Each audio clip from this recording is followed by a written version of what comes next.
బతుకు తెరువు కోసం, తల్లిదండ్రులు పెంచడం కోసం ఆ అమ్మాయి ఓ కిరాణా షాపులో పనిచేస్తుంది. ఉన్నంతలో సంతోషంగా గడుపుతున్న ఆమె జీవితంలోకి తెలిసినవాడే ఓ వెధవ ప్రవేశించాడు. ఆ రోజు నుంచి ఫోన్లు చేయటం, అసభ్యకరమైన మెసేజ్లు చేయడం, రాత్రి పగళ్ళు నన్ను ప్రేమించు ప్రేమించు, శారీరక వాంఛలు ఎప్పుడు తీరుస్తావు అని టార్చర్ పెట్టాడు. ఫోన్లోనే నరకం నరకం అంటే ఏంటో చూపించాడు. ఎవరికి చెప్పుకోవాలో, ఎలా చెప్పాలో మనసులో వేదన పడి ఓ నిర్ణయం తీసుకుంది. ఏంటా నిర్ణయం?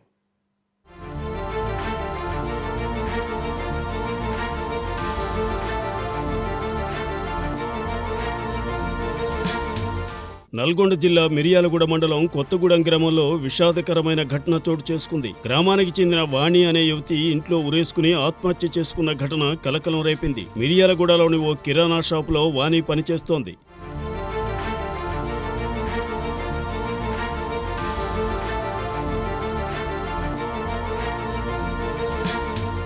గత కొద్ది రోజులుగా అదే గ్రామానికి చెందిన సతీష్ అనే వ్యక్తి అసభ్యకర మెసేజ్లు పంపుతూ వేధిస్తుండటంతో మనస్తాపానికి గురైన వాణి ఉరేసుకుని ఆత్మహత్యకు పాల్పడినట్లు కుటుంబ సభ్యులు రూరల్ పోలీస్ స్టేషన్లో ఫిర్యాదు చేశారు. అమ్మాయి పాకెట్లో ఫోన్ చేయగానే మెసేజ్ వచ్చింది. మెసేజ్ 10 minutes ముందరనే చాలా వరకగా ఉందన్నమాట. మెసేజ్ చూసిన తర్వాత అతనే ఇక ఫోన్ గిట్ట అతనే, ఎందుకంటే అలా పిల్లల ఫోటోలు ఉన్నాయి దాని. అప్పుడు ఆయన ఫోన్ అని చెప్పి మేము గుర్తుపెట్టాం. అమ్మాయి సెల్ ఫ్యామిలీ ఫోటోలు ఆయన సెల్లే అమ్మాయికి ఇచ్చిండు. ఆయన సెల్ అమ్మాయికి ఇచ్చిండా? ఒకటే మెసేజ్ చూసిరా మీరు? ఒకటే మెసేజ్. ఒక 6 మిస్డ్ కాల్ ఉన్నాయి. అంటే ఒక 10 minutes ముందరనే వచ్చింది అనమాట మెసేజ్. 10 minutes ముందర తర్వాత 10 minutes తర్వాత అమ్మాయి గురి పెట్టుకుంది.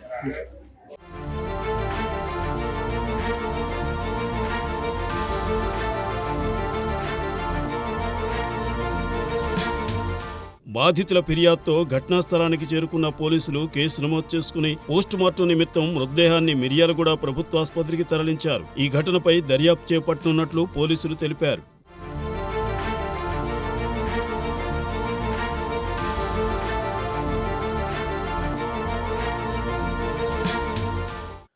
నేరానికి ఓ రూపం ఉండదు. జరుగుతున్న ప్రతి రక్త చరిత్రకు చీకటి కోణం ఒకటి దాగి ఉంటుంది. ఆ నేరాన్ని కనిపెట్టి పట్టుకోవడమే పోలీసుల పని. అనేక కేసులు కాలగర్భంలో కలిసిపోతుంటే మరికొన్ని కేసులు ఎటు తేలక కోర్టులో వాయిదాల రూపంలో సాగుతూనే ఉన్నాయి. మరి బాధితులకు న్యాయం జరిగేది ఎలా? ఒక్క మాట అయితే మేము చెప్పగలం. మీ వైపు నుంచోని మీ తరపున పోరాటం చేస్తుంది మహాక్లోజ్. మీ చుట్టూ జరిగే నేరాలను మాకు ఎప్పటికప్పుడు సమాచారం అందించండి. ఇది ఇవాల్టి మహాక్లోజ్. రేపు ఇదే టైంకి మళ్ళీ కలుసుకుందాం. చూస్తూనే ఉండండి మహా టీవీ, పీపుల్స్ వాయిస్.